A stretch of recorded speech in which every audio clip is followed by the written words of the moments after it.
Bismillahirrahmanirrahim. Assalamualaikum warahmatullahi wabarakatuh. Alhamdulillahirabbil alamin wassalatu wassalamu wa afdhalul taslim 'ala al-mab'uts rahmatan lil alamin sayyidina wa habibina wa qurrati 'ainina wa maulana Muhammadin wa 'ala alihi wa sahbihi wa man ihtada bi hadihi wa sanna bi sunnatihi ila yaumiddin. Subhanaka la 'ilma lana illa ma 'allamtana innaka antal 'alimul hakim. Allahumma 'allimna ma yanfa'una wanfa'na bima 'allamtana wa zidna 'ilman ya rabbal 'alamin. Rabbi shrah li sadri wa yassir li amri wahlul 'uqdatam min lisani yafqahu qawli. Amma ba'd. Alhamdulillah, Ibu hadirin wal hadirat. Alhamdulillah, bersyukur pada Allah Subhanahu wa taala yang telah memberikan kita iman Islam, sehat dan kesempatan hingga saat ini kita bisa berkumpul dalam rangka menghidupkan zikrullah, saling mengingatkan wa tawassul bil haqqi wa tawassul bis sabr.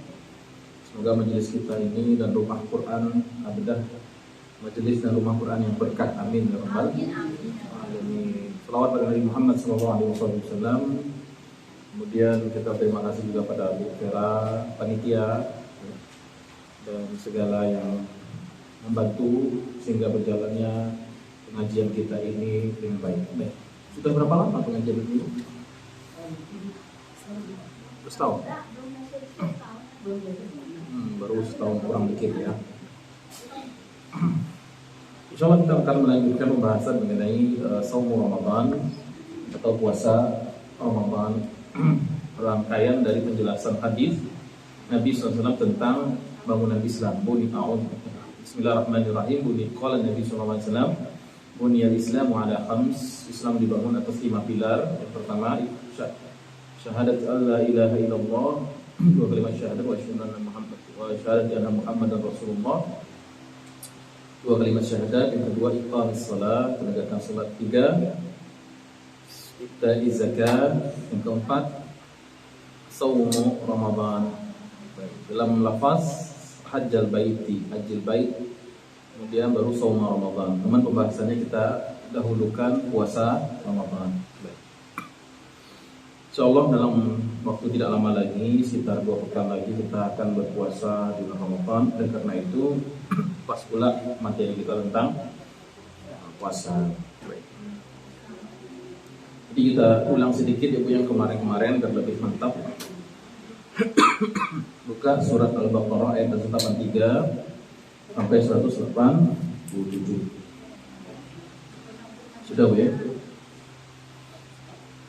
A'udzubillahi minasyaitonirrajim. Ya ayyuhalladzina amanu kutiba alaikumus syiyamu kama kutiba alal ladzina min qablikum la'allakum tattaqun. Wahai orang-orang yang beriman, diwajibkan atas kamu ibadah puasa. Baik. Jadi kalimat ya ayyuhalladzina amanu menunjukkan bahwasanya syarat pertama seorang itu wajib puasa adalah Islam. Karena kalimat iman di sini maknanya Islam. Wahai orang-orang Islam, ya, maka wajib berpuasa, diwajibkan puasa Ramadan maksud di sini. Jadi salah satu syarat orang puasa wajib puasa Ramadan adalah al-Islam. Yang kedua adalah balik. Apabila dia belum balik, belum wajib. Memang kalau ada anak kecil puasa, bagus untuk melatih. Dia belum balik tapi puasa, Ustaz. Berpahala enggak itu kepada orang anak kecil yang puasa? Berpahala. Siapa yang dapat pahalanya? Orang tuanya. Jadi anak kecil, Nabi pernah bersabda, seorang anak lahir, apabila dia telah sampai usia al-mumayyiz, jadi sudah membedakan mana yang baik dan benar, bisa dicegah, bisa dilarang, bisa disuruh. Lalu dia membuat kebaikan, padahal dia belum balik, maka pahalanya diberikan kepada ayahnya atau ibunya atau keduanya. Dan itu bagus untuk memulai pendidikan. Dan jangan sebagaimana sholat dimulai dari umur 7 tahun, diperintah dengan tegas di usia 10 tahun. Ketika balik, hitungan ampere pahalanya kan catatannya udah mulai itu Bu. Maka dia tidak gagap gitu. Jangan baru mulai nyuruh sholat pas anak balik, jadi telat. Begitu juga jangan nyuruh anak puasa ketika dia sudah balik. Melainkan ajarkan sejak dia usia 7 tahun. Baik. Mungkin setengah hari atau seperempat hari gitu kan. Ibu ya, kalau ibu mah udah lewat masa itu ya. Saya sekarang. Baik. Kalau saya dulu sebelum balik sudah puasa. Sebelum balik sudah puasa. Baik. Kemudian ya ayyuhalladzina amanu, wahai orang-orang beriman, maksudnya orang-orang Islam dalam segi ini dari segi fikih dulu ya. Dari segi ilmu fikih bahwasanya yang wajib puasa itu adalah syaratnya Islam. Karena pangkal dari diterimanya semua amal adalah syahadat la ilaha illallah Muhammadun Rasulullah. Ya, jadi kalau 5 rukun Islam yang disebutkan dalam hadis itu semuanya dikerjakan kecuali syahadat. Ini sholatnya, puasa dia, zakat dia, haji bahkan, tapi dia tidak syahadat. Sahkah ibadahnya? Tidak sah. Ya, sekarang banyak orang non Islam orang kafir, ya, yang coba-coba juga amalan orang Islam. Ada vlogger, influencer, artis itu dari luar negeri banyak. First day mereka membuat puasa pertama gitu. Jadi saya ingin coba juga gimana jadinya jadi orang Islam puasa di bulan Ramadan gitu kan. Itu hanya sekedar pengalaman saja, tidak berbuah pahala sebab karena mereka tidak punya password la ilaha illallah Muhammadun Rasulullah. Baik. Itu juga yang menjadi dasar bahwasanya batalnya puasa seorang Islam muslim batal itu karena murtad. Jadi orang Islam puasa paginya sahur gitu kan, puasa dia zuhur nauzubillah min zalik murtad dia, maka otomatis batal puasanya. Jadi pembatal puasa yang pertama adalah soal aqidah, yaitu apabila dia melakukan riddah atau murtad. Itu dari segi fikih. Dari segi akidah, wahai orang-orang yang yakin kepada Allah. Jadi pangkal puasa itu yakin kepada Allah. Yakin Allah menatap kita, yakin Allah SWT yang memerintahkan puasa ini. Jadi sebelum memulai sebuah perintah agama, starting pointnya itu bukan memandang zat halal haramnya itu atau melaksanakan perbuatan itu. Kita harus pandangan pertama kita melaksanakan agama, siapa yang memerintah, siapa yang menyuruh, siapa yang larang? Allah. Ya ayyuhalladzina amanu, wahai orang-orang yang yakin tidak sama Allah. Kalau kita yakin bahwasanya ini perintah Allah, maka kita lebih mudah melaksanakan suatu perintah. Apabila ini larangan datang dari Allah, maka lebih mudah kita meninggalkan larangan tersebut. Nah, menanamkan akidah sebelum amaliyah. Menanamkan akidah sebelum amaliyah. Baik, makanya dulu ayat-ayat yang turun di Makkah atau sebelum Nabi hijrah, permulaannya ya ayuhan nas. Ya ayuhan nas, wahai manusia. Padahal itu khitabnya sahabat itu, arah pembicaranya kepada sahabat Nabi. Sahabat Nabi itu memang tidak beriman iya. Tapi keyakinannya belum dibuktikan dengan perjuangan imannya 13 tahun. Pasca hijrah, setelah 13 tahun mereka digembleng keimanan, pengorbanannya terbukti, perjuangannya luar biasa, memperjuangkan iman Islam. Barulah mereka hijrah ke Madinah, meninggalkan keluarga, tanah air, kampung halaman, ya, memulai lagi hidup baru di situ. Barulah mereka diakui keimanannya oleh Allah. Ya ayyuhalladzina amanu. Ya. Jadi listriknya ada, baru masuk elektronik gitu. Listrik itu iman, elektronik itu baru puasa ibadah kita, kayak sholat, puasa, zakat, haji, ya, birrul walidain dan sebagainya. Itu semuanya alat elektronik. Ya. Alat elektronik banyak di rumah bu, tapi listrik nggak ada oleh kayak gitu. Enggak. Atau alat elektronik banyak tapi listriknya kecil. 900 rendah ini berapa? Hah? Aduh, kayak 30 masih ada. Yang 30 itu apa bisa dihitung? AC bisa dicek? Enggak.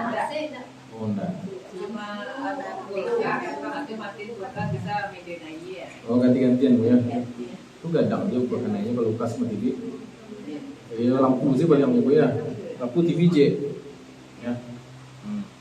Kalau jadi elektroniknya banyak nih. Perintah kita menerima perintah banyak. Sholat datang ke kita, perintah sholat. Zakat datang ke kita, haji datang ke kita, umrah perintah puasa, baca Quran. Oh, banyak perintah ke kita. Kenapa kita tidak bisa menghidupkan semuanya? Tegangannya kecil, maksudnya listriknya kecil. Iman itu lama. Sebagian orang tidak tahu itu bu. Dia merasa tidak ada apa-apa gitu. Padahal elektroniknya banyak nih, terkumpul kita dalam Quran dan Sunnah. Tapi tak bisa kita jalankan karena memang lemah listriknya. Listriknya perlu ditingkatkan, dinaikkan. Baik ya ayyuhalladzina amanu, wahai orang yang yakin kepada Allah. Kalau siap kita sebagai orang yang iman itu artinya yakin itu. Al-i'tiqadul jazim. Iman itu definisinya adalah al-i'tiqadu al-jazim, keyakinan yang mantap. Bila kita sudah yakin kepada Allah Subhanahu wa taala, jadi ada trust dulu di situ, Bu. Ada trust dulu dari seorang hamba kepada Tuhannya, ada trust. Apa trust itu bahasa Minang?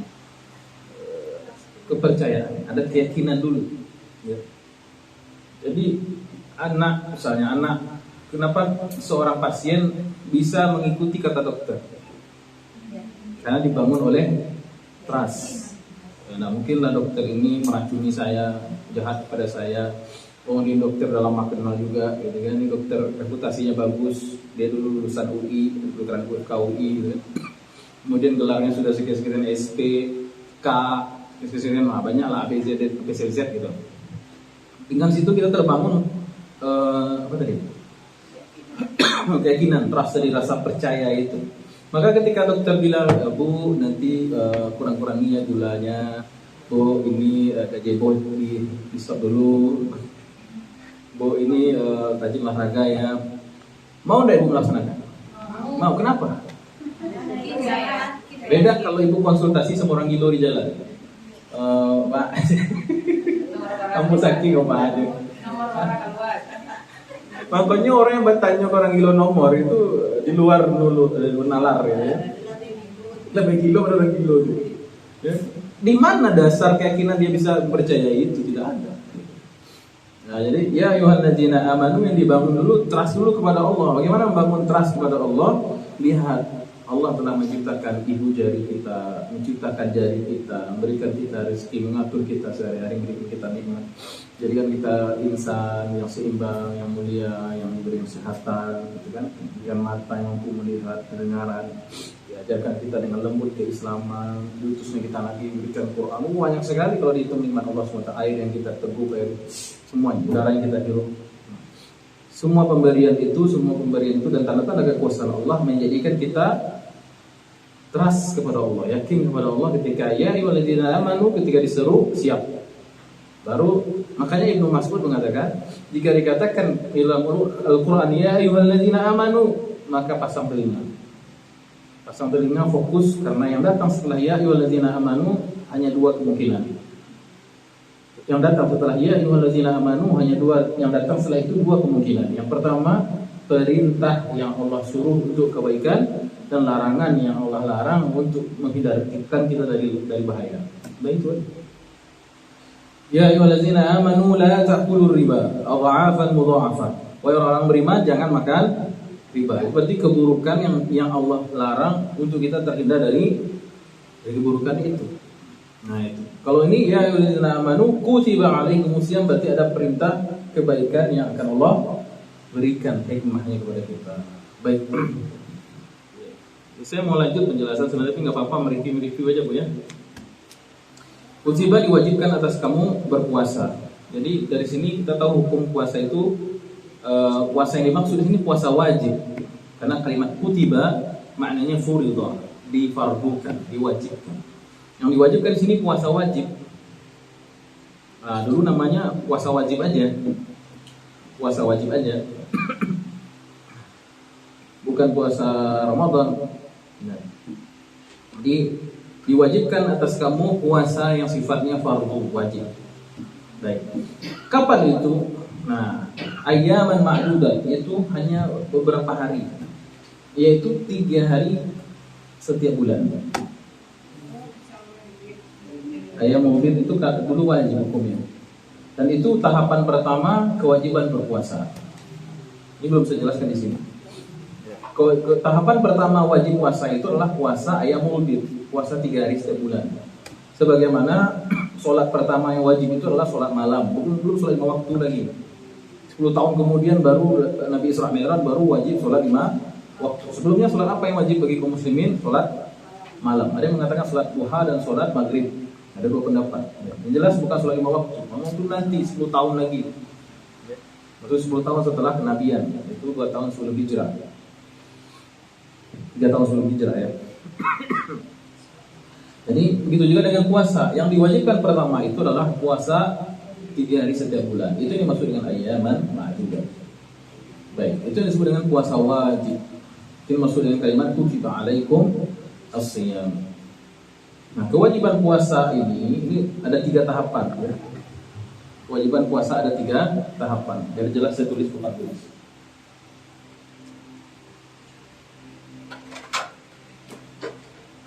Oh, alhamdulillah sudah ada penghapus papas. Jadi saya bagi 3 tahapan atau marahil kewajiban puasa, ibadah puasa. Tahapan pertama nomor 1 ini 01, 02, 03. Gak ngantuk itu aja Bu, gak ngantuk. Tahapan pertama itu adalah 3 hari setiap bulan, per bulan, atau disebut dengan puasa ayyam biu. Puasa ayyam biu.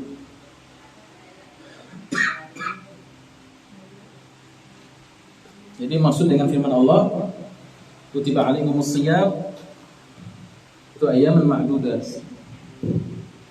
Kemudian tahapan kedua adalah tahapan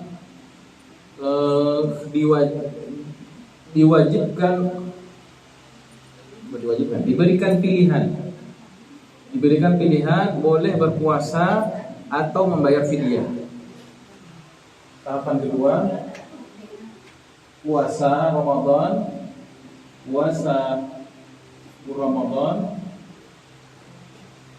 atau bayar fidyah.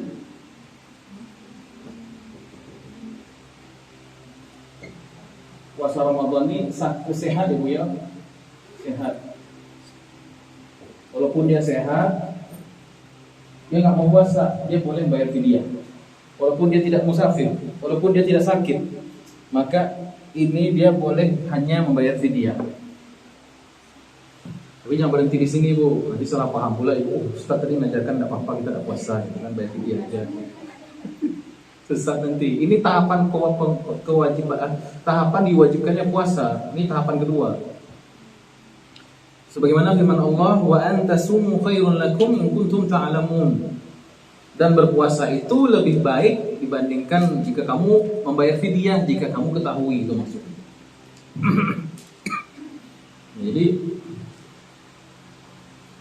Jadi faman kana minkum maridan aw ala safarin fa iddatun min ayyamin ukhra. Yang pertama ini penjelasan rukhsah pertama pada ayat 184 itu maksudnya ialah bolehnya orang tidak berpuasa bagi orang yang sakit atau yang bersafar hanya dengan membayar fidyah. Begitu juga orang yang sehat, dia boleh juga tidak puasa, tapi dia harus bayar fidyah. Dalilnya apa? Wa antasumu khairul lakum in kuntum ta'lamun. Jadi wa 'alal ladzina yutiqunahu, dan atas orang-orang yang sanggup. Yutiqu maksudnya yastati'u. Bagi orang yang sanggup, dia sehat, dia tidak ada safar, dia tidak ada sakit, dia sehat. Fidyatun ta'amu miskin. Tapi dia nggak mau puasa nih, dia boleh tapi membayar fidyah, wajib membayar fidyah. Itulah makna ayat yang ke-184. Baik. Tahapan yang ketiga. Nah, ini final bahasa Inggrisnya final step ya, atau al-marhalah al-akhirah bahasa Arab. Atau tahapan yang ketiga, tahapan akhir final dah dari zaman Nabi sampai sekarang sampai kiamat. Nah, jadi yang 1, 2 tidak berlaku ya. Nah, ini 03 kita sekarang ya, enggak 01. Baik. 03 itu dalilnya adalah man syahida minkum syahra falyasumhu. Siapa yang masuk bulan Ramadan lihat hilal, maka falyasumhu, wajib dia puasa, tak boleh lagi memilih-milih. Ya, jadi wajib puasa. Ini pilih ya, ini boleh pilihan ya. Ini marhalah pilihan. Ini puasanya wajib, tapi 3 hari, wajib 3 hari per bulan.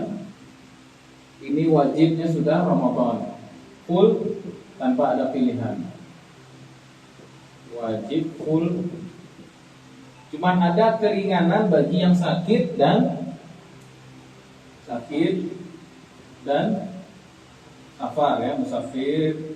Baru ini yang dikodok dan dikodok. Bagi yang sakit parah dan tidak mampu, tua misalnya, baru inilah yang membayar fidyah. Nah, inilah maksud firman Allah, "Faman syahida minkum asy-syahra falyasumhu." Nah, jadi ayat makanya ungkapan, perhatikan ayat 185, ungkapan wa man kana maridan aw ala safarin seolah-olah terulang dua kali. Ada di 183 dan ada di 185. 183 184 ya. Itu di kondisi masih memilih ya. Di siapa yang masuk Ramadan sementara dia sakit dan dia tidak sanggup, maka dia bayar fidyah. Siapa yang sehat boleh bayar fidyah kalau dia tidak puasa. Tahapan ketiga, faman syahida minkum syahra falyasumhu. Inilah tahapan terakhir dari proses diwajibkannya puasa. Dan ini berlaku sampai hari kiamat, dan kita sudah masuk di fase terakhir. Tidak ada lagi alasan ketiga, alasan dua pilihan ya. Apalagi yang mewajibkan puasa 3 hari sebulan. Nah, tidak ada. Ini sekarang berubah menjadi sunnah. Ini berubah sekarang menjadi sunnah. Ini statusnya sudah sunnah, tadinya wajib. Ini pilihan sudah tidak ada, hilang, sudah dihapus oleh ini. Jadi statusnya ini mansukh. Statusnya apa, Bu? Mansukh. Apa berarti mansukh? Terhapus, yang sudah dihapus. Nah, ini statusnya nasikh. Nasikh, dan dia sudah tetap ya, permanen sampai hari kiamat. Ya, dia statusnya nasikh, menghapus yang ini ya. Kecuali mengenai hukum rukhsah, atau keringanan bagi yang sakit dan safar, atau bagi orang yang tidak mampu. Nah, bagi yang tidak mampu, itulah yang dimaksud dengan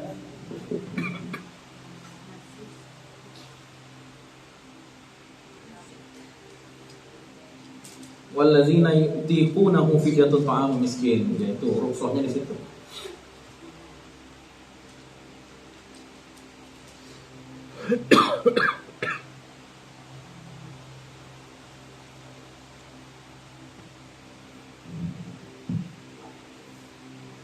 Baik. Kemudian sampai kemarin kita bahas sampai mana ya? Oh.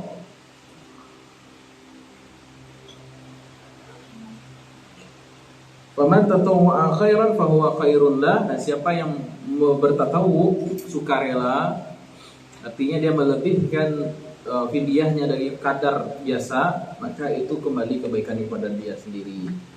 Wa khairan lahu, wa huwa khairun lahu. Wa antasumu, namun kalau kamu berpuasa dalam keadaan kamu sehat, wa antasumu khairun lakum, itu yang terbaik.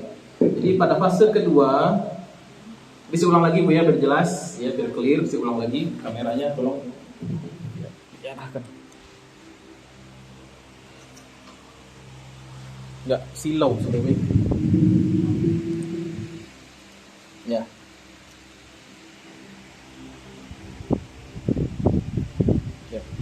Jadi tahapan pertama, jadi sebagaimana sebagian pensyariatan itu bertahap-tahap, sebagaimana dulu khamar itu tidak langsung dilarang, Bu. Khamar itu tadinya dihukumi sesuatu yang dihindarkan untuk diminum sebelum melaksanakan sholat. wala taqrabus salata wa antum sukara hatta ta'lamu ma taqulun. Jadi awalnya khamar itu tidak langsung diharamkan, tapi tadinya dilarang jangan minum ketika mendekati waktu sholat. Kemudian Al-Quran mengatakan khamar itu ada manfaatnya tapi lebih banyak mudaratnya. Sudah ada mulai untuk ditinggalkan. Baru kemudian hal antum muntahun, maka kamu tidak mau berhenti, barulah di situ diharapkan secara mutlak. Jadi syariat itu secara sejarahnya, historikalnya memang memiliki tahapan-tahapan dalam haramannya atau kewajibannya. Nah, begitu juga dengan kewajiban puasa.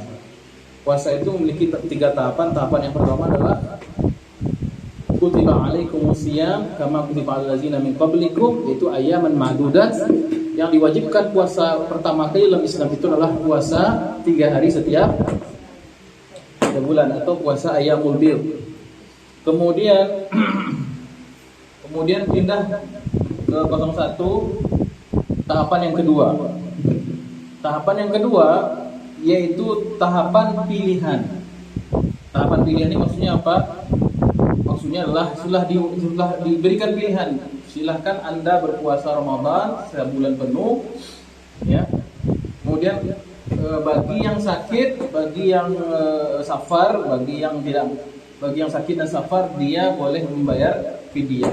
Atau wallazina yutiqunahu fidyatun ta'am miskin, bagi yang mampu juga, sehat juga, tapi dia nggak mau puasa, dia boleh membayar fidyah setiap harinya. Jadi, tapi lebih dianjurkan untuk melakukan puasa. Itulah makna firman Allah, wa antasumu khairul lakum in kuntum ta'lamun.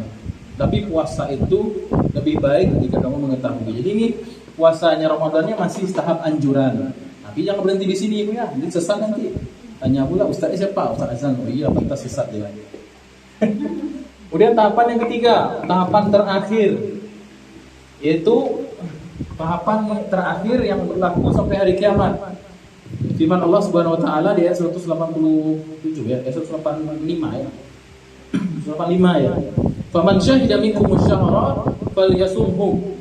Siapa yang mendapati Ramadan maka falyasumhu, itu perintah yang jelas. Maka wajib dia puasa Ramadan, tidak ada lagi yang namanya pilihan-pilihan begini. Namun rukhsah tetap berlaku. Siapa yang sakit, siapa yang safar, iddatun min ayyam ukhra, maka dia mengqadha di luar Ramadan nanti. Baik. Walladzina yutiqunahu, maknanya jadi bagi siapa yang tidak mampu. Jadi kalimat yutiqunahu memiliki dua makna.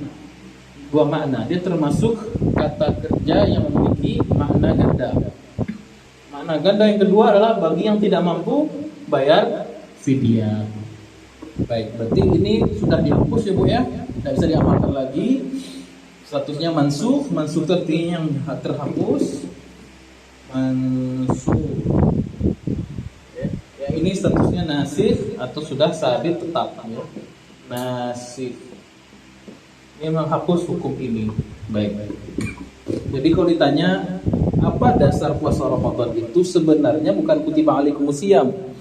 Lebih pasnya adalah faman syahida minkum asy-syahra falyasumhu. Itulah dalil terakhir tentang kewajiban puasa. Kalau kutiba alaikumusiyam itu dalil umumnya saja awalannya. Tapi dalil yang memutuskan, yang menjadi pamutih kewajiban puasa secara final itu ayat 185, faman syahida minkum asy-syahra falyasumhu. Baik. Kemudian yuridullahu bikumul yusra, Allah menginginkan bagi untukmu kemudahan, kelapangan. Wala, dan Allah tidak ingin yuridu bikumul us, Allah tidak ingin kesempitan. Jadi dasar puasanya kemudahan yang ada pada ayat sebelumnya, yaitu orang yang sakit dan musafir boleh tidak puasa, silakan qadha. Ya, karena dia masih memiliki peluang untuk bisa berpuasa. Namun bagi yang tidak memiliki peluang untuk sehat, dan sudah terlalu tua, terlalu sepuh, atau sakit yang tidak diharapkan kesembuhannya, maka dia membayar fidyah itu sebagai bentuk rukhsah. Dan Allah tidak menginginkan kesempitan, yaitu bagi orang yang musafir, bagi orang yang sakit. Allah tidak menginginkan agama ini susah. Jika memang ada uzur, silahkan diqadha di luar Ramadan nanti, dan qadhanya itu memanjang alias relax dari bulan Syawal sampai bulan Sya'ban. Qadha yang bersegera itulah qadha yang puasanya itu dia batalkan dengan sengaja atau melakukan kesalahan. Ya seperti orang yang berhubungan suami istri siang hari, atau orang yang memang sengaja makan dan minum, dan intinya orang yang tidak memiliki uzur, maka dia wajib qada ta'jil alias segera pas nanti di bulan Syawal. Tak boleh dia puasa 6, dia harus puasa qada dulu. Baik. Apabila qada itu qada yang relax tadi 11 bulan itu tidak diqada juga, masuk Ramadan lagi, maka plus fidyahnya bukan sebagai pengganti puasa sementara, tapi sebagai denda. Baik. Dan berlaku kelipatannya. Biasanya tahun kedua ndak puasa, minggu ndak puasa, orang pun Allah wala quwwata illa billah. Baik. Jadi faman syahida minkum syahra pada ayat yang 185 itu melanjutkan rukhsah yang ada di ayat 184. Baik, kemudian walitukmilul iddah, lihat ayat 185 akhir. Walitukmilul iddah, ini fiilnya fiil amr dalam bentuk fiil mudhari' ya. Artinya ini sama-sama amr juga, perintah juga. Walitukmilu maksudnya akmilu. Ya. Sempurnakan al-iddah hitungan. Ya. Itu al-iddah hitungan. Hitungan apa? Jumlah puasa Ramadan. Dia lengkap 1 bulan. Tidak boleh setengah-setengah. Harus lengkap puasa itu 1 bulan full. Walitukmilul iddah. Ya. Kalau di zaman dahulu atau zaman sekarang juga, bagi yang memakai metode lama, yaitu metode ru'yatul hilal, melihat hilal. Apabila hilal sudah tampak, ya, idza ra'aitum fa'aftiru. Kalau kamu sudah melihat hilal anak bulan di akhir ujung Ramadan, berarti sudah masuk Syawal misalnya, fa'aftiru, maka bermakanlah, maksudnya berhari raya. Ya, apabila itu 29 hari, ada 9 hari berarti Ramadan. Idza gumma, kalau alaikum, kalau bulan atau hilal tidak tampak karena awan, cuaca segala macam, maka sempurnakan hitungan Ramadan menjadi 30 bulan. Itulah maksud firman Allah walitukmilul iddah, dan sempurnakanlah hitungan bulan Ramadan itu. Kalau masih berpegang kepada hilal atau ru'yatul hilal, melihat hilal, maka dia harus disempurnakan 29 kalau sudah tampak. Kalau tidak tampak, sempurnakan 30 hari. Bagi yang memakai ru'yatul hilal, ya, kalau saya hisab, saya termasuk ahli hisab. Bukan saya lebih contoh kepada hisab dibandingkan melihat hilal. Tapi saya menghargai saudara-saudara yang memakai hilal, melihat hilal. Baik. Kayak teman saya namanya Hilal, paling dicari di bulan Ramadan. Lal, kamu ada dicari itu MUI. Baik. Kemudian walitukabbirullah. Jadi ada 3 perintah ya Bu ya. Perintah pertama, falyasum, maka berpuasalah, maksudnya puasa Ramadan. Puasa Ramadannya gimana? Puasa Ramadannya gimana? Walitukmilu, sempurnakan 1 bulan. Kemudian setelah 1 bulan apa? Walitukabbiru, dan bertakbirlah. Maksudnya adalah bertakbirlah selepas kamu melaksanakan puasa full Ramadan. Inilah menjadi dasar disyariatkannya bertakbir selepas habis bulan Ramadan ketika hari raya Idul Fitri, yaitu mulai dari maghrib itu sampai nanti asar hari tanggal 1 Syawal. Khusus itu Idul Fitri. Adapun Idul Adha plus hari tasyrik, hari rayanya plus hari tasyrik 3 hari, total 4 hari. Itu yang disebut dengan takbir muqayyad. Takbir ada 2 jenis, takbir muqayyad dan takbir ghair muqayyad. Muqayyad itu maksudnya yang beriringan dengan sholat fardu. Ya Bu ya. Ini kadang-kadang karena tidak paham ini, imam dia udah sholat maghrib tanggal masuk 2 Syawal kan masih takbir juga dia. Nah, ini kurang paham berarti ya. Atau pas hari Idul Adha, hari tasyrik masih ada, dia tidak mau bertakbir. Ini juga kurang pas. Jadi hari bertakbir itu ada 2 macam. Takbir muqayyad itu pada sholat, takbir ghair muqayyad atau takbir yang bebas itu dibaca di luar sholat ya. Termasuk juga ketika kita beraktivitas apapun, terutama pergi dan pulang dari lapangan untuk menghadiri sholat. Nah, jadi tidak mota ada sebuah di sana motanya banyak, tapi takbirnya kurang. Adapun yang bertakbir fitri, pakai musik lu tuh dudak gitu kan. Jadi itu sudah kurang ininya apa namanya kehusuannya gitu kan, kehusuan dan syiar Islamnya jadi kurang. Bahkan dulu orang-orang awak dulu, kakek saya dulu tuh kalau beliau sholat Id, beliau pakai jubah putih, pakai peci hitam, keluar rumah itu apa namanya, masyarakat jamaah mengikut tuh di belakang tuh pakai sambil bertakbir itu jalan kaki. Nah, itu dia dulu antan dulu dan kakek saya dulu itu katanya begitu, saya nggak sebut juga dengan antan itu. Baik, jadi dulu syiar Islam itu luar biasa. Sekarang sibuk main HP. HP mencelik orang foto-foto keluarga. Mohon maaf dari batin. Ya, kan? Sementara yang di sebelahnya ditegur tidak disapa. Nah, ini masalah ya kita ya. Jadi yang apa? HP ini mendekatkan yang jauh, menjauhkan yang dekat. So, gue buat peraturan bu, yang masuk barayo ke rumah gue HP tak di lemari lu, nah, di ruang tamu simpan lu. Kalau dia barayo, dia minum sirup, dia minum teh, dia makan kue. Jadi HP ditaruh lu di lemari gitu, kalau bisa. Jadi anak-anak kan begitu bu ya. Anak SD, SMP, nyoba rayu tapi cuma capek, jadi rumah orang sana aja, sama om, sama emak ya. Si guru tapi rangkainya enggak lepas dari guru. Nah itu tolong bu ya, dibikin peraturan kayak gitu bu ya. Bikin syarat, tidak ada angpau ya, tidak ada uang apa namanya? Uang apa? Nambang ya. Nah ada bukti tambang kalau mencapai, bikin syarat.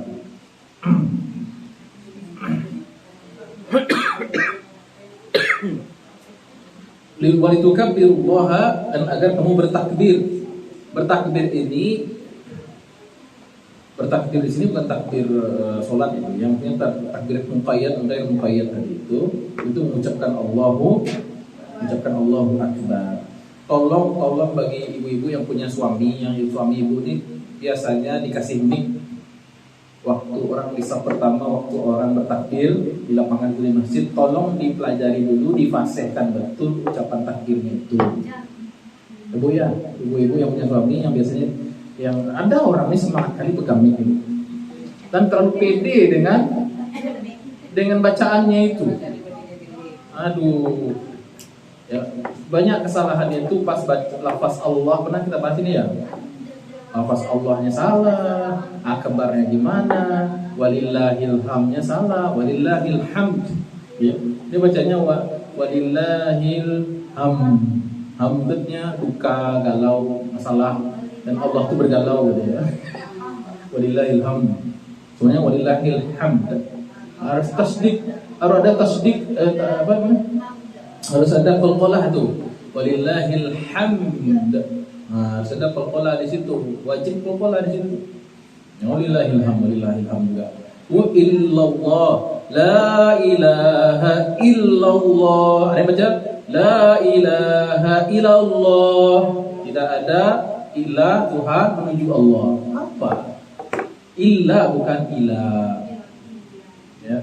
Saya ini karena 7 tahun bicara, ngomong, nulis bahasa Arab, telinga saya ini sensitif bu. Kalau ada ucapan zikir, doa bahasa Arab itu yang salah, sakit telinga saya langsung. Tak kenapa itu. Makanya saya ulang kali saya katakan perlunya kefasihan. Kalau kita merasa tidak fasih, jangan megang mic, itulah minimal. Baca aja sendiri di rumah, sendiri tidak apa-apa. Masalahnya kan tersuarakan, terdengarkan pada orang lain. Itu persoalan ketika bertakbir. Babu. Salah di tujuan berangkat Prabowo. Nah ini masalah baru. Jadi ada orang bodoh ini ada dua. Ada orang bodoh ada dua macam. Bodoh tapi dia tahu dirinya bodoh. Nah mending tuh, maka dia bisa belajar. Ada orang bodoh tapi tak sadar dirinya bodoh. Nah ini salah. Bodoh kuadrat. Makanya kalau ada bapak-bapak yang terlalu pede pegang mic, ya, tolong jauhkan mic dari bapak itu. Ya. Saya sebagai ustaz gak enak negurnya bu. Ya, awak mungkin khatib itu diundang pula di situ kan, kita salahkan nanti tidak pas pula. Anda ustaz itu salah pula.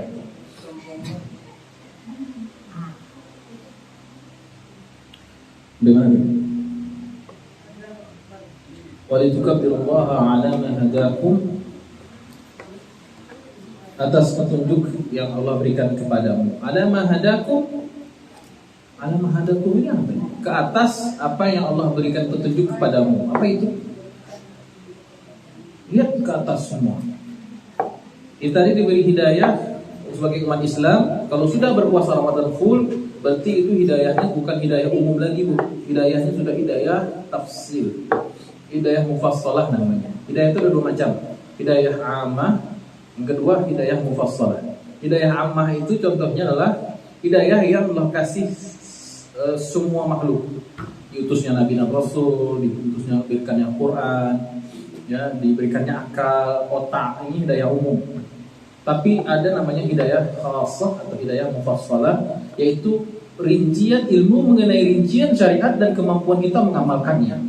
Itu disebut dengan hidayah mufassalah.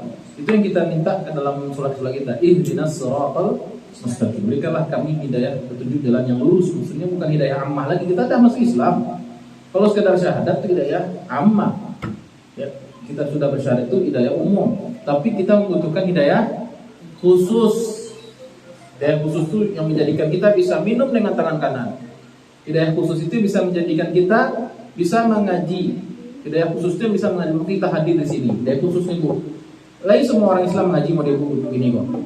Oh, enggak, mewah nih, Bu. Ini mewah nih, pengajian begini nih mewah, Bu. Enggak semua orang Islam bisa mengaji seperti ibu-ibu majelis Abdah ini. Alhamdulillah. Kalau pengajian wirid juga enggak sedetail ini saya sampaikan, Bu. Iya, Bu, paham kan? Kalau pengajian wirid, apalagi khutbah Jumat itu umum sekali. Khutbah Jumat itu ibarat kasih motivasi dan marah-marah aja tuh.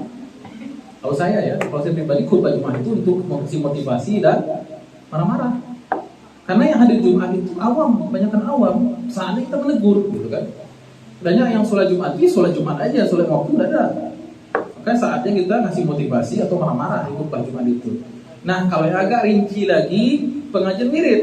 Nah, itu udah agak-agak orang-orangnya tuh beda lagi tuh, Bu. Orang-orang yang sudah rajin sholat 5 waktu. Tuh, pokoknya orang yang sudah rajin sholat lah gitu. Orang yang sudah berkerudung, sudah berjilbab. Nah, di antara yang wirid-wirid itu ada lagi pengajian-pengajian khusus di rumah Quran seperti ini, ya, atau pengajian-pengajian duha, wirid itu pengajian khusus bil khusus. Ya. Ada lagi pengajian yang khusus bil khusus lagi itu. Itu pengajian di rumah Ustaz. Nah, itu khusus jelas khusus lagi tuh, ya. Siapa jamaahnya Ustaz? Istri saya sendiri. Itu pengajiannya sudah tingkatan khusus ya. Nah, jadi bukan ada ya, banyak juga bapak-bapak itu curhat dan ibu-ibu juga bilang ke saya, Ustaz, kalau sama Ustaz mengaji tadabbur Quran ini enak rasanya, tapi kalau kita sendiri, saya sendiri membaca Quran tidak begitu, katanya. Gimana supaya 24 jam sama Ustaz ini katanya bisa baca Quran? Oh, berarti si bapak tinggal di rumah saya berarti gitu. Baik. Jadi sampai mana tadi? Walitukabbirullaha ala ma hadakum, atas hidayah yang telah kami berikan kepadamu. Hidayah apa di sini maksudnya? Hidayah khusus. Kita diberikan waktu umur masuk Ramadan, kan hidayah khusus itu. Kemudian kita dikenalkan dengan kewajiban puasa Ramadan. Tidak hanya tahu, kita bisa melaksanakannya. Bukan nikmat itu. Kama kutiba alladzina min qablikum, sebagaimana orang-orang sebelum kalian yang telah diberikan nikmat juga puasa Ramadan ini sehingga mereka menjadi orang yang diridhai Allah dan masuk surga, kan begitu. Kalau kita menempuh jalan yang ditempuh oleh orang-orang sukses, sampai tidak kepada jalan yang dimaksud? Sampai, karena metode jalan kita yang kita tempuh itu juga sama. Baik, ibu naik kereta api dari Pangaru, tujuannya Pariaman. Orang-orang yang gerbong sebelum ibu lah duluan naik di stasiun Pangaru, tentu mereka lah duluan sampai ke Pariaman. Kira-kira kalau wak Nio naik ke Pariaman, was naik lo gerbong di Pangaru, kamu mungkin wak sampai ke Surabaya? Tidak mungkin, pasti wak sampai ke Pariaman sebagaimana orang-orang sebelum awak yang naik dari si Pangaru sampai ke Pariaman. Kama kutiba alal ladzina min qablikum, sebagaimana orang-orang sebelum kalian. Siapa itu min qablikum itu? Nabi dan Rasul sebelum Nabi Muhammad dan umat mereka lah sampai kepada mardatillah, dah sampai kepada surganya Allah. Wa tempuh dulu gerbong puasa Ramadan, sampai nak kira-kira sampai, insya Allah sampai dengan syarat ikhlas dan ittiba. dengan ilmu dan ikhlas. Baik. Itu yang dimaksud dengan walitukabbirullaha ala ma hadakum. Jadi bersyukur bertakbirnya tuh beda dengan puasa alhamdulillah. Takbir adalah bebas dari puasa gitu. Atau takbir anak kecil bertakbir karena telah dibeli baju baru. Enggak. Takbir kita itu karena kita diberikan hidayah khusus, taufik inayah bisa mengenal hukum syariat Allah dan melaksanakan puasa penuh di bulan itu. Maka bertakbir kita. Baik. La'allakum tashkurun, dan agar takbir kita itu ada nuansa syukurnya. Oh. Ada dua la'allakum pada ayat puasa itu. Yang pertama adalah la'allakum.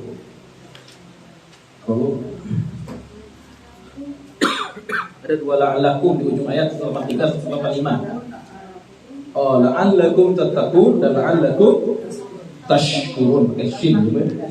Kan kesin tashkurun ada. Tashkurun ya. Jadi bukan meraih detail, tapi agar senantiasa bertakwa. Karena lafaz tattaqun dan tashkurun ini dalam bentuk fi'il mudhari', kata kerja aktif. Artinya tidak ada orang, saya sudah melakukan puasa Ramadan tarawih gitu kan, merasa Allah bertakwa mulia, belum lagi. Kalau orang sudah merasa tinggi sampai hebat, berarti dia belum sampai di situ. Justru dia semakin takut tunduk kepada Allah. Itu orang sukses Ramadan. Enggak meraih detail takwa bagaimana digaungkan ya sebagian orang. Jadi takut itu senantiasa. Ilmu mudhari itu untuk ini dan nanti ya. Al-hal wal mustaqbal. Itu juga la'allakum tashkurun, senantiasa bersyukur. Nah, jadi puasa membentuk dua kepribadian, yaitu bentuk kepribadian yang selalu takut kepada Allah, kepribadian yang selalu bersyukur kepada Allah Subhanahu wa taala. Baik. Wa idza sa'alaka 'ibadi 'anni fa inni qarib ujibu da'watad da'i idza da'ani falyastajibu li wal yu'minu bi la'allahum yarshudun. Ini ayat 186 ini seperti dalam tanda kutip sisipan. Seperti dia sisipan dari pembahasan. Kalau kita tidak paham, seolah-olah ayat 186 ini keluar dari topik sih. 183 itu jelas ada kalimat siyamnya di situ. Ya. Kemudian kalimat 184 juga ada kalimat siyamnya wa antasumu. Kalimat 185 juga ada kalimat siyamnya itu apa? Fal yasumhu, ya Bu ya. Baik. 186 tidak ada kata siyam, tidak ada pembahasan siyam di situ. Seolah-olah ya, 187 juga ada pembahasan tentang as-siyam, lailatus siyami rafathu ila nisaikum. Oh, 108 puasa itu 183, 184. Terlalu cepat saya ngomong. Ya. Jadi saya ini kalau tidak cepat lupa di kepalanya. Bapak ya, nonton lagi nanti siaran Bunda ya. 183 ayat puasa itu 183, 184, 185, 186, 187, 183 ada kata puasa di situ. Mana dia? Kutiba alaikum asyam. Baik. 183, 184 ada kata-kata puasa lagi tuh. Mana? Wa antasumu khairul lakum. Baik. 184 dan 185 ada puasa lagi, kata-kata puasa lagi itu. Apa itu? Man syahida minkumul syahra falyasumhu, berpuasalah. 186 ada kata-kata puasa itu? Tidak ada. 187 ada uhilla lakum lailatas siyam. Baik. Jalankan bagi kamu di malam-malam bulan Ramadan bersama istri. Baik. Kemudian 186 tidak ada. Dan tidak ada menyentuh sedikit pun tentang puasa gitu. Jadi seolah-olah ini keluar dari mainstream ayat gitu ya. Maka kita memerlukan satu hal di sini untuk memahami ayat 186.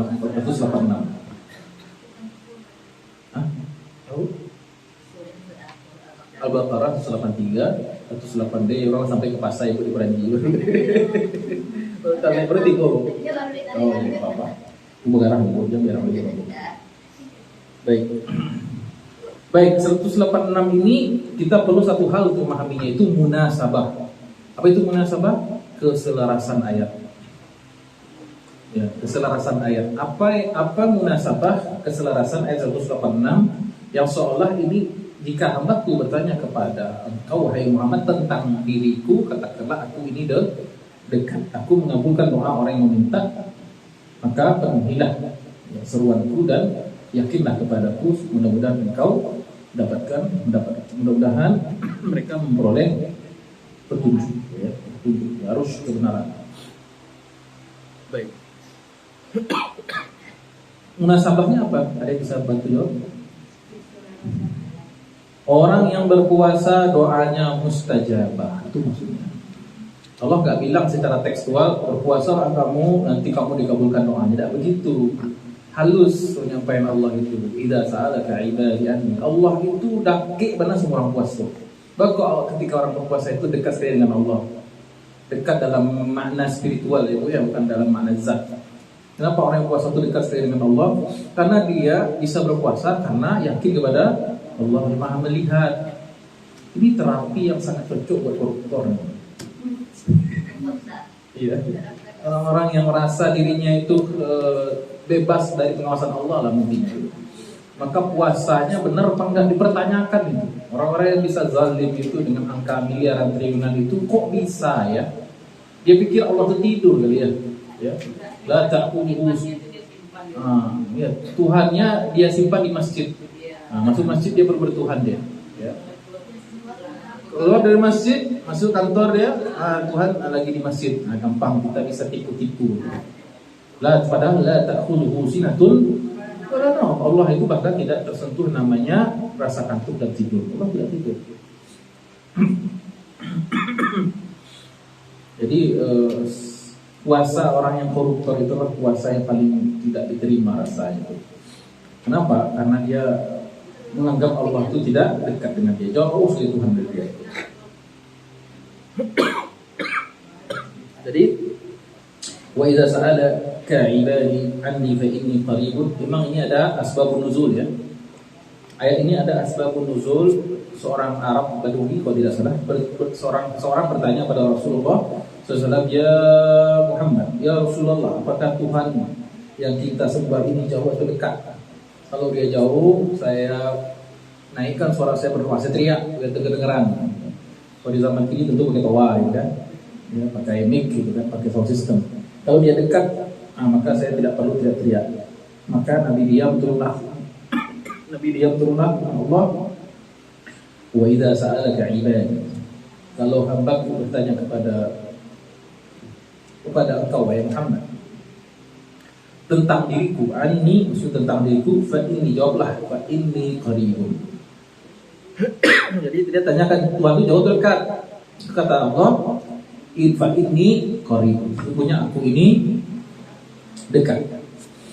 Ya. Dan hubungannya dengan puasa ialah orang yang tengah berpuasa dia sedang dekat-dekatnya dengan Tuhan yang Maha Kuasa. Dia sedang dekat-dekat dengan Allah Subhanahu wa taala. Pertama dari dimensi pengawasan. Yang kedua dari dimensi rasa syukur dia ketika dia berbuka. Ketiga dari dimensi kedekatan kepada Allah ketika dia merasakan betapa sulitnya orang-orang yang miskin atau orang yang fakir. Jadi kenapa orang puasa itu dekat dengan Allah? Ada 3 alasan. Yang pertama apa, Bu? Ada 4 memang. Yang pertama adalah karena dalam hal pengawasan dia berpuasa, ada Allah yang Maha melihat. Nah, mungkin dia curang. Ya, pemilu bisa curang, tapi puasa tidak bisa dicurangi. Karena yang menilai langsung Allah, yang membalas langsung Allah. Shaumuli wa ana ajzibi. Puasa itu dalam hadis qudsi Allah Ta'ala firman, puasa itu untukku dan aku sendiri yang akan membalasnya. Puasa satu-satunya ibadah yang bebas gimmick, bebas pencitraan. Tidak ada saham untuk berpura-pura, tidak ada saham munafik kenifakan di dalam puasa itu. Baik. Yang pertama, kenapa orang yang puasa itu dekat dengan Allah? Yang pertama dari aspek dia meyakini bahwasanya Allah melihat dia. Yang kedua dari aspek ketika dia berbuka bersyukur nikmatnya makan itu. Yang mungkin sehari-hari dianggap nikmat makan minum itu biasa aja. Ya, kalau sedang puasa kok teh manis biasanya gue ya teh manis beli gitu kan. Tapi kalau sedang puasa, waduh, bisa misalnya iklan sirup, rasanya ubika gitu kan. Kecoa lewat bentuk kurma, Bu. Lupa ya bisa. Jangan pun dah segitunya loh gitu. yasri. Jadi sebagian orang begitu. Baik. Kenapa orang puasa itu dekat dengan Allah? Dan aspek yang ketiga, yang berikut tadi Bu, karena dia bersyukur atas nikmat yang sebenarnya itu dahsyat tapi dianggap biasa, itu makan. Yang ketiga, dari aspek karena dia prihatin, merasakan keprihatinan. Ya. Aspek yang ketiga, kenapa orang berpuasa itu dekat dengan Allah? Karena dia beribadah dalam bulan yang berkah. Karena dia mungkin dia baca Quran, mungkin dia tahajud, mungkin dia sholat malam. Itulah orang-orang berpuasa dalam keadaan dia lapar, dia berubudiyah, berta'abbud, beribadah kepada Allah, karena dekat. Nah, kalau orang sudah dekat Bu, minta apa pun dapat. Ibu dake sama Pak Gubernur, berarti dia jawab. Oh, mudah. Ibu dake sama pejabat, mudah, ordal, ya. Dake dengan siapapun yang berpuasa, biasanya dipermudah aksesnya. Ya, baru saja 9 tahun, 10 tahun jadi posisi Bu, mendaki SKT. Dapat kursi, walaupun di ujung-ujung gitu kan. Ahai gitu orang kan. Karena itu ya Bu ya. Masuk gitu ya. Jadi kalau kita mendekat dengan seseorang, maka ya apapun kehebatan orang itu kan terkena kepada kita, pada berkah-berkahnya gitu ya. Baik, tentu kedekatan yang jelek Bu ya. Jadi makanya orang itu kalau kadang ingin melamar seorang perempuan, yang didekati itu kan ceweknya itu, ibunya dulu, ya Bu ya. Nah, ibunya dulu deketin, atau adiknya, atau kakaknya, atau abangnya gitu kan. Kok tahu Ustaz, saya pernah begitu. Yang didekati adalah saudaranya dulu gitu kan.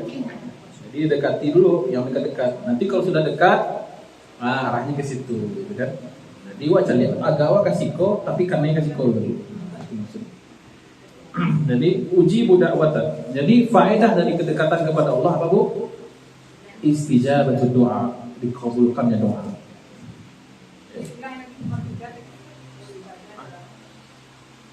Keempat. Ya. Ya, karena dia sudah belajar prihatin. Akhirnya tumbuh rasa rahmah pada orang yang kurang. Ya, makanya Nabi SAW mengatakan carilah Allah di rumah-rumahnya orang miskin. Bukan cari zat Allah, tentu tidak. Maksudnya kita bisa merasakan orang lain susah, muncul rasa kasihan, rahmat dalam hati kita. Disitulah orang jadi wali. Jadi tidak ada orang jadi wali, jadi orang yang kekasih Allah itu kecuali hatinya itu lembut. Waliullah adalah orang yang punya hatinya berisi dengan rahmat. Ya.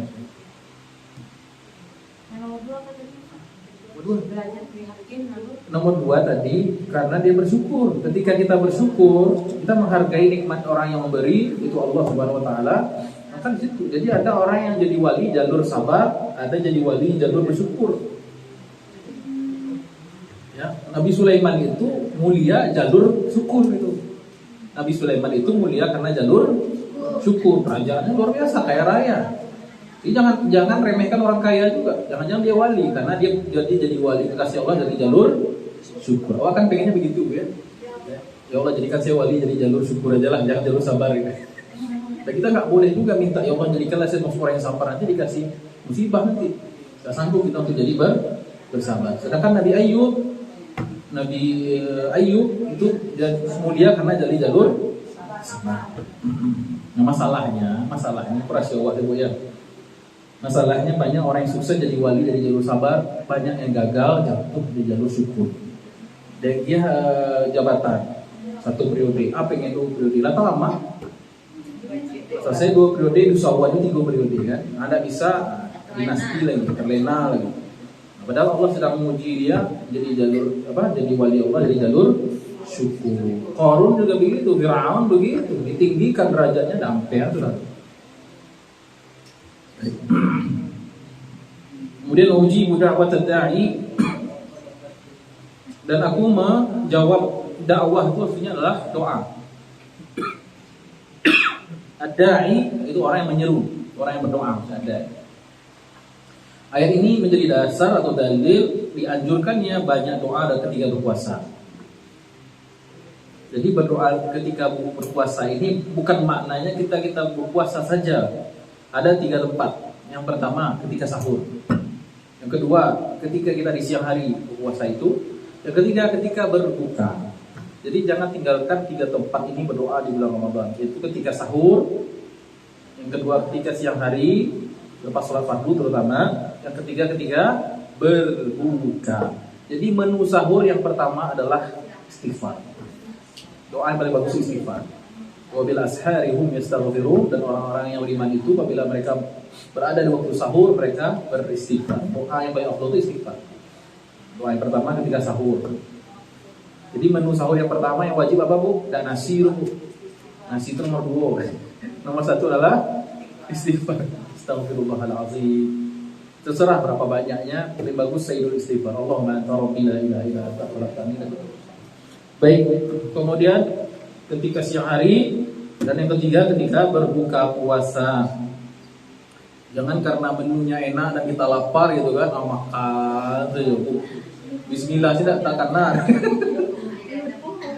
lupa, padahal momentum doa itu ketika berbuka. Jadi uji budak wa tadai, saya menjawab atau memperkenankan doa orang yang meminta iza da'ani, kalau dia berdoa berharap kepada Allah. Falyastajibu li, maka penuhilah seruanku. Istajib maksudnya penuhilah seruanku. Jadi Allah menyuruh kita sholat, hayya 'alas shalah. Allah menyuruh kita haji, Allah menyuruh kita umroh, wa azim fin nasi bil haji, dan kumandangkanlah seruan wahai Ibrahim kepada manusia untuk melaksanakan haji dan umroh, gitu kan. Sementara kita tidak jawab. Menunggu itu tadi. Dulu Pak Ibrahim nantilah. Sedangkan tak ada bukti itu ramainya banyak. Ya. Maka siap-siap nanti ya, rugi. Kemudian Allah SWT menyuruh kita untuk puasa. Ya ayyuhallazina amanu kutiba alaikumus shiyam. Maka doa itu ada adab. Dan adab berdoa itu ada adab yang terikat dan ada adab yang tidak terikat. Adab yang terikat maksudnya adab ketika berdoa itu sendiri, dan ada adab yang tidak terikat, yaitu menjalankan perintah Allah. Baik. Jadi falyastajibu li, hak Allah itu tunaikan dulu, baru minta hak kita. Makanya ayat Al-Fatihah itu iyyaka na'budu wa iyyaka nasta'in. Hanya pada Engkau kami beribadah. Itu maksudnya falyastajibu li, istijabatu amr, memenuhi suruhan Allah, baru iyyaka nasta'in, baru minta. Bukan bermakna Allah itu berhajat atas ibadah kita, bukan begitu maknanya. Berarti Allah ini dong take and give dong gitu kan, hitung-hitung dong, bukan begitu. Ini Allah mengajarkan kita adab. Kita diajarkan oleh Allah menjadi insan yang beradab dan insan yang berikhtiar. Insan yang mengikuti doang. Kita diajarkan Allah menjadi insan yang kuat. Kita harus ada bikin usaha, baru kemudian kita meminta kepada Allah Subhanahu wa taala. Wal yastajibu li wal yu'minu bi. Kemudian syarat yang kedua adalah yakin. Jadi dalam istijabah memenuhi seruan Allah itu bawa sifat yakin. Wal yu'minu bi. La'allahum yarshudun, agar mereka itu senantiasa benar langkahnya, mendapatkan rusyd. Ar-rusydu itu kebenaran. Orang yang mengarahkan kepada yang baik disebut dengan mursyid. Nah, istilah itu ya, mursyid. Orang yang mengarahkan kepada rusyd, kepada kebenaran, disebut dengan mursyid. Orang yang cerdas disebut dengan ar-rasyad, rasyid atau rasyid. Pernah dengar? Ada orang yang namanya rasyid, rasyidin. Sama dengan mursyid, yang mengarahkan kepada kebenaran, itu namanya mursyid. Guru berarti mursyid. Orang yang mengajak kepada kebaikan namanya mursyid. Baik. Kemudian jam berapa? 10. Baik, uhilla lakum lailatas siyami rafathu ila nisaikum. Dihalalkan bagi kamu pada malam-malam Ramadan, malam-malam puasa, tidak di siang hari, malam itu mulai dari maghrib sampai menjelang subuh ya. Itu boleh rafas. Jadi maksudnya begini, uhilla ar-rafasu lakum lailatas siyam. Maksudnya Dihalalkan ar-rafas, dibolehkan ar-rafas.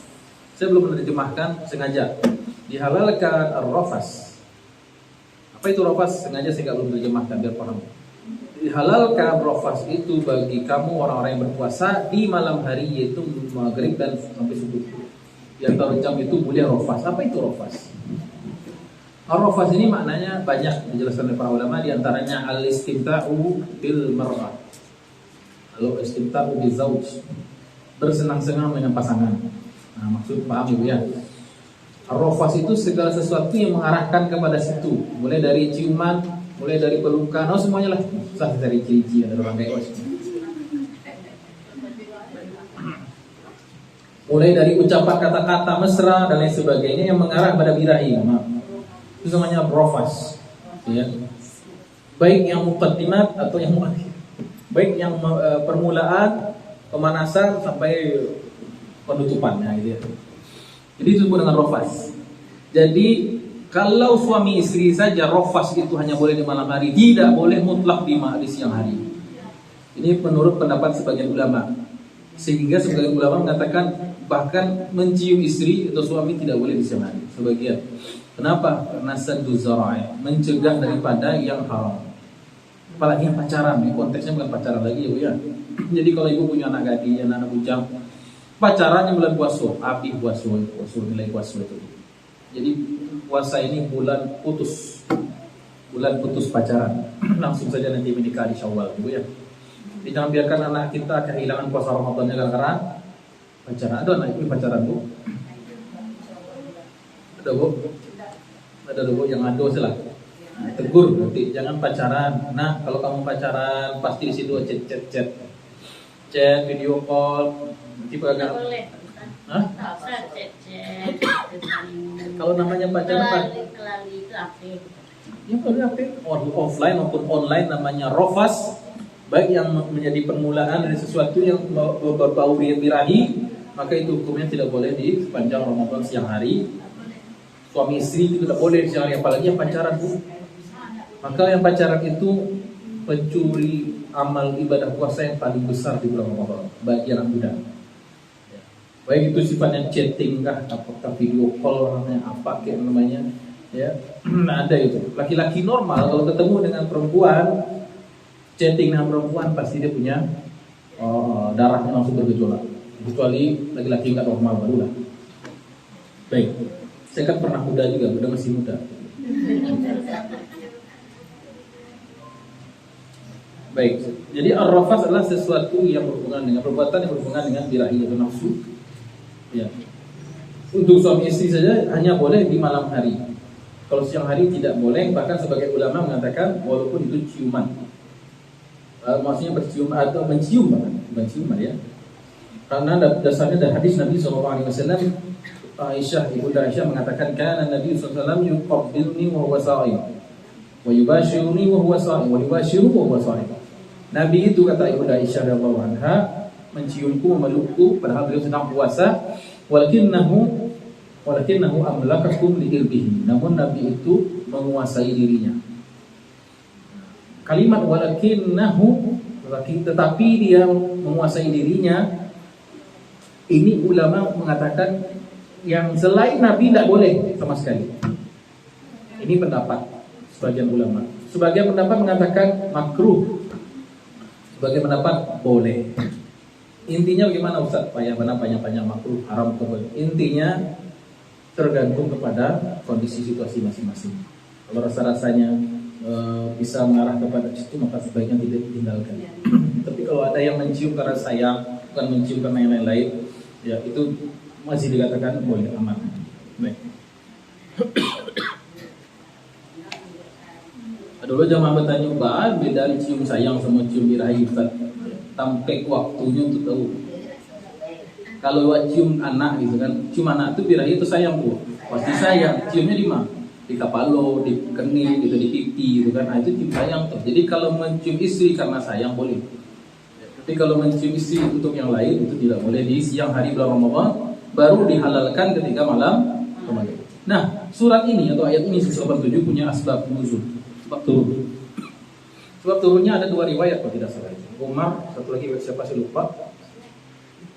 Dulu pada permulaannya sahabat itu menyangka puasa itu tidak makan dan minum saja yang boleh, makan minum itu hanya boleh. Sebagian para sahabat itu menyangka bahwasanya di malam hari Ramadan itu yang dibolehkan hanya makan dan minum. Adapun berhubungan itu tidak boleh mutlak, ditinggalkan sebulan penuh. Maka diturunkan firman Allah, "Uhilla lakum lailatas siyami ar-rafasu ila nisaikum." Ternyata dibolehkan. Nah, itu pun setelah mereka melanggar. Maksudnya begini, mereka melakukannya baru nanya gitu. Makanya nanti ada ayat alimallahu annakum kuntum takhtanuna anfusakum fataba alaikum. Ya, Allah Subhanahu wa taala tahu kamu tidak dapat menahan dirimu. Jadi ada seorang sahabat, bahkan dalam riwayat yang satu itu, sahabat ini berbuka lalu mohon maaf langsung mencampuri istrinya. Gitu. Umar bin Khattab pulang tarawih dan mereka menyangka itu tidak boleh. Lalu paginya besoknya baru tanya ke Nabi. Jadi mereka kemarin itu semalaman itu merasa bersalah. Akhirnya ngadu kepada Rasulullah, turunlah firman Allah, "Uhilla lakum lailatas siyami rafatsu ila nisaikum in alimallahu annakum kuntum takhtanuna anfusakum fataba alaikum." Adapun rasa gelisah, adapun rasa bersalah, adapun kamu tidak bisa menahan diri kamu itu, Allah sudah memaafkan. Fataba alaikum. Dan ini ayat menjadi dalil juga bahwasanya ada dosa-dosa tertentu yang orang Islam itu tidak beristighfar, Allah sudah ampuni. Ada dosa-dosa tertentu yang Allah sudah ampuni dulu walaupun kita tidak beristighfar. Tapi jangan kita bersandar pada itu ya. Terus Allah tidak beristighfar, ada kok dosa yang tak ampuni. Ini meremehkan Allah jadinya. Pada hakikatnya, pada ilmunya Allah itu ada dosa-dosa yang Allah ampuni tanpa kita beristighfar. Contohnya malam nisfu Sya'ban. Ampunan yang diberikan Allah pada malam nisfu Sya'ban, kan hadisnya jelas itu. Allahu yattali'u ala khalqihi lailatul nisfi min Sya'ban. Allah itu memperhatikan hambanya pada malam nisfu Sya'ban. Fayaghfiru li jami'i khalqihi. Maka diampuni dosa seluruh hambanya. Tidak ada istighfar, ada segala macam, Allah bisa mengampuni. Allah bisa mengampuni tanpa amal. Bukan berarti kita tidak mau beramal ya. Gitu. Di ayat ini, animallahu annakum kuntum tahtanuna anfusakum fataba alaikum wa afa ankum fal'ana basyurukunna wabtaghu ma kataballahu lakum. Baik. Pelan-pelan baca ayatnya. Jadi kalimat uhilla dihalalkan bagi kamu lailatul siyam, malam puasa. Maksudnya malam di bulan Ramadan, bulan puasa. Ar-rafasu, segala tindakan yang mengarah ke situ bagi pasangan suami istri ya Bu ya. Kalau orang yang pacaran itu jatuhnya zina, dan orang yang berzina berdosa di Ramadan, dosanya juga berkali lipat. Sebagaimana berbuat baik dalam Ramadan itu pahalanya berkali lipat, yang dosa juga berkali lipat sama. Jadi waktu tertentu, tempat tertentu itu bisa menaikkan dan menurunkan amal, pengganjaran amal secara drastis. Ya, bagunjang di Siko beda bagunjang di Musaji. Bagunjang di Musaji Siko hijrahnya berbeda, di depan Ka'bah bagunjang. Enggak ada betul tuh, Bu. Ya, meludah di kamar mandi boleh, meludah di muka presiden boleh juga, jangan lagi. Tak boleh meludah di tempat yang terhormat. Maka tempat, waktu, situasi bisa membedakan ganjaran sebuah amal. Baik ganjaran itu baik, baik ganjaran itu yang jelek. Baik. Makanya kalau ada anak-anak ibu yang pacaran, nikah kan nanti Syawal. Ramadan ini libur saja pacarannya, nanti nikah saja Syawal. Nanti kalau nikah undang saya punya anak ibu maksudnya. Baik. Kemudian ar-rafasu ila nisaikum. Nah, bagaimana kalau orang itu khilaf? Maksudnya dia berhubungan di bulan Ramadan siang hari. Dia telah melakukan pelanggaran berat dalam Ramadan. Maka hukumannya adalah pertama, qadha puasa itu sendiri secara ta'jil. Yang kedua, dia harus menunaikan kafarat. Ada 2 jenis konsekuensinya Bu ya. Yang pertama apa Bu? Ganti utang puasa yang dia batalkan itu sudah rasanya. Jadi Pembatalan puasa di luar uzur itu pelanggaran berat. Kalau yang uzur tadi kan sakit misalnya, itu safar, itu kodoknya kodok rileks. Ya. Kalau pelanggaran puasa berat, itu contohnya adalah makan minum dengan sengaja. Itu makan minum dengan sengaja itu hanya kodok, tapi dia segera nanti Syawal. Tapi pelanggaran yang paling berat adalah ar-rafas di siang hari. Sampai dikatakan berhubungan itu, definisi bertemunya dua khitan. Ya. Itu pelanggaran paling berat adalah ibadah puasa Ramadan. Maka dia pertama konsekuensinya ada dua. Yang pertama dia harus qadha segera nanti Syawal. Yang kedua dia harus menunaikan kafarat. Apa itu kafarat? Kafarat itu pembersih artinya atau hukuman, ya. Kafaratnya ada 3 jenis. Ada 3 macam. Yang pertama, sebagaimana hadis yang panjang dijelaskan dikutip oleh Imam Ibnu Hajar Asqalani dalam kitab Bulughul Maram itu 10 salam. Yang pertama adalah dia wajib memberikan 60 orang miskin makan atau makanan untuk 60 orang miskin. Baik boleh dicicil 60 hari berturut-turut atau sekalian untuk 1 orang atau 60 orang yang berbeda atau 30 orang yang berbeda 2 paket, terserah. Pokoknya 60 miskinan. Sittina miskinan. Yang kedua, dia kalau tidak mampu memberikan makan orang 60 miskin, dia wajib puasa 2 bulan berturut-turut. Wajib puasa 2 bulan berturut-turut. Kalau tidak mampu, yang pertama membebaskan budak, maaf. Ya, mau maklum. Yang pertama ini sering skip karena budak ada lagi sama sekarang makanya. Yang pertama adalah ihqur raqabah al-mu'minah, membebaskan budak mukmin satu. Karena enggak ada biasanya langsung di skip. Enggak ada budak ya. Di skip yaitu puasa 2 bulan berturut-turut. Kalau tidak mampu, Ustaz, jangan 2 bulan berturut-turut baru malam pertama Ramadan lah tahu salah. Jangan 2 bulan berturut-turut ya kan. Atau dia sakit parah gitu kan. Memang dia tidak sanggup untuk puasa 2 bulan berturut-turut, maka baru yang ketiga yaitu memberi makan 60 orang miskin. Maaf tadi terbalik. Rinciannya boleh 60 orang berbeda 1 paket atau 2 paket untuk 30 orang, ya terserah. Mau dalam waktu yang sama atau dicicil boleh.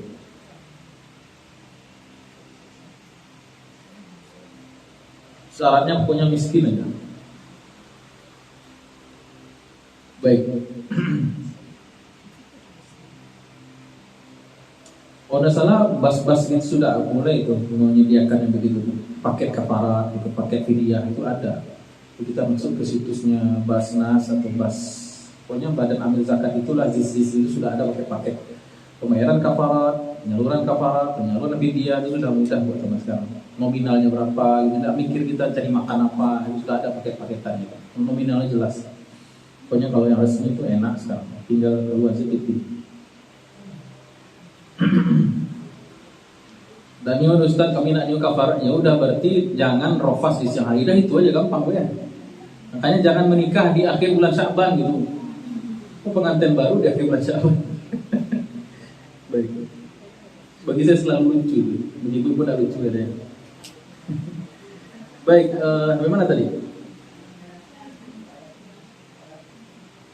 Baik, itu kafarat harus ditunaikan. Tahu kisah orang yang begitu di bulan Ramadan di zaman Nabi? Tidak tahu kisahnya?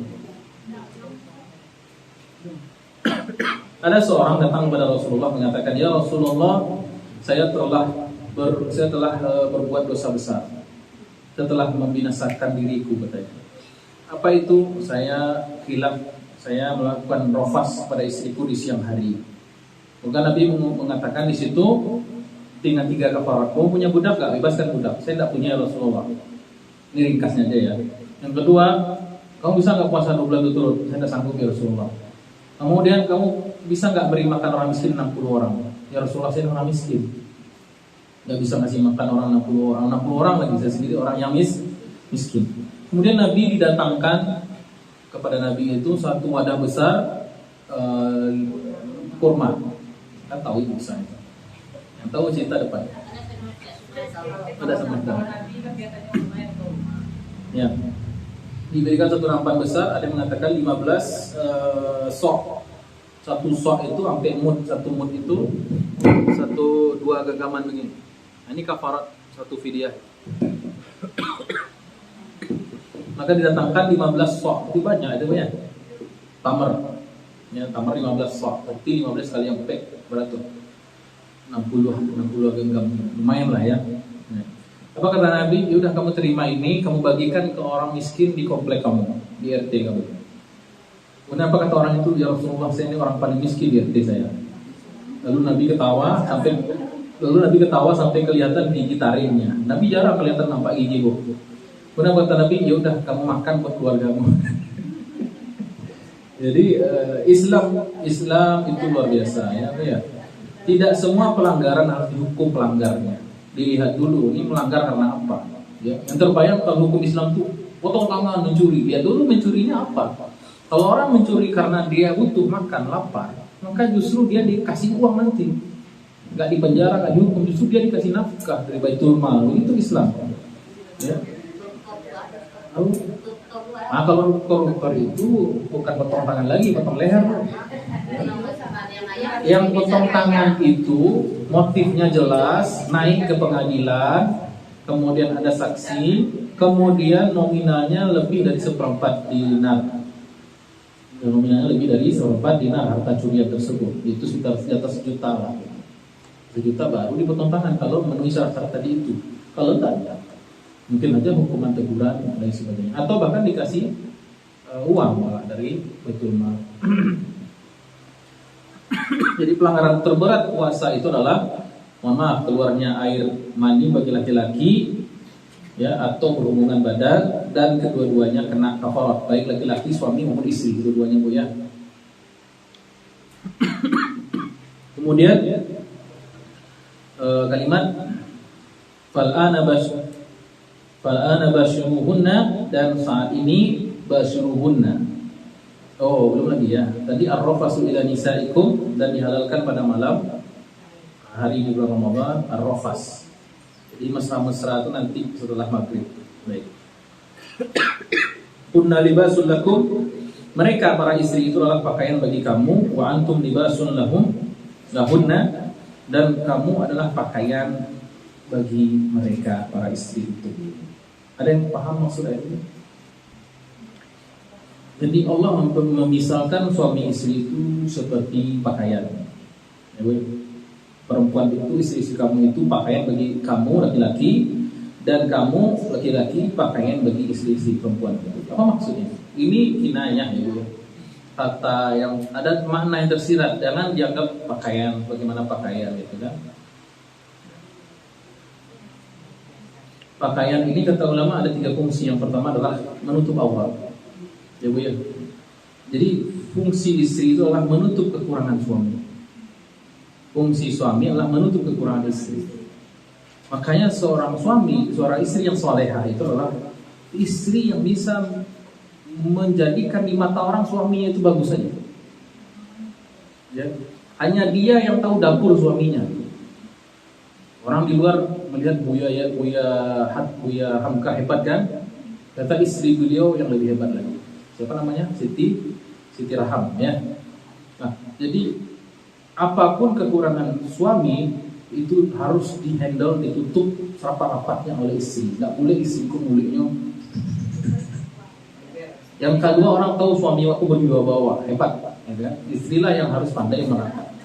Makanya haram yang paling haram dari ucapan seorang istri itu ialah dia bercerita kepada teman-temannya atau orang lain tentang hubungan badannya dengan suaminya. Ini saya temukan bu, nyata bu, istri-istri yang ngomong gosipnya tuh tentang suami mereka. Suami saya lemah. Suami saya tuh begitu. Suami saya hebat. Suami diceritakannya bu. Ya Allah, dia tuh untuk yang cerita ini orang non-Islam ya. Jadi saya nggak perlu gitu. Dalam Islam, ajaran Islam itu tidak boleh seorang istri menceritakan sesuatu yang sifatnya arrofas tadi itu. Jadi sama suaminya. Kalau suami saya perkasa, jangan salahkan suami ibu punya bini dulu. Karena ibu cerita ke orang. bukan ibu-ibu ya ibu sunat. Jangan pula ceritakan kepada orang lain suami saya lemah dan lain sebagainya, impoten dan sebagainya. Itu menyebar aib pada suami. Ya, kalau biasanya ya citu-cituan enggak. Biasanya kalau tercitu satu orang telah sebar satu komplek. Ya Bu. Jadi tidak boleh mengumbar atau menceritakan bagaimana arafas seorang suami dan istri, istrinya ngomong kepada orang lain. Begitu juga suami tidak boleh cerita tentang bentuk tubuhnya, bentuk tubuh istrinya kepada laki-laki lain. Jadi istri saya begini-begini, istri saya beratnya segini, istri saya nggak mungkin baik menceritakan istri kepada orang lain. Baik. Ada pertanyaan sampai sini Bu? Kemudian itu fungsi pakaian pertama tadi apa Bu? Untuk aurat. Yang kedua, jadi diam begini Bu, jadi serius terus. Akan-akan lalu. Yang kedua, ya. Jadi pakaian di sini adalah kiasan. Apa fungsi pakaian? Ada tiga. Yang pertama untuk aurat. Yang kedua, sebagai pelindung dari cuaca atau suhu atau lingkungan luar. Jadi fungsi baju aku untuk melindungi diri ya Bu ya. Begitu juga dari pertahanan keluarga itu ada di suami istri. Yang ketiga, fungsi pakaian ialah sebagai zina, perhiasan. Jadi ba'a ibu menampilkan suami ibu sebenarnya. Ba'a suami itu menampilkan gimana istrinya sebenarnya. Ibunya, jadi ibu kalau pakaiannya rapi itu menunjukkan syukur ibu atas suami ibu.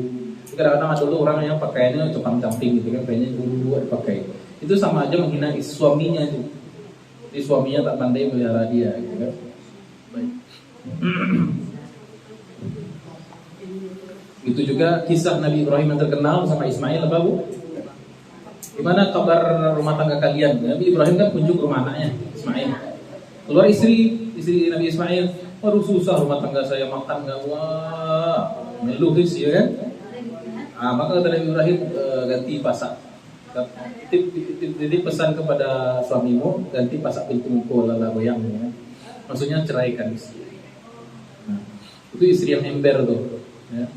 Tapi istri yang kedua nikah lagi Nabi Ismail, dapat istri yang salehah. Gimana keadaan, walaupun pahit keadaan ya, kepada kemertua dia cerita yang baik. Akhirnya istri yang jadi libas pakaian bagi suaminya. Suaminya pun begitu jadi libas bagi istrinya. Ya, dibela istri itu, dibela suami itu bukan karena takut suami, bukan takut istri, tapi memang kewajiban kita sebagai libas pakaian.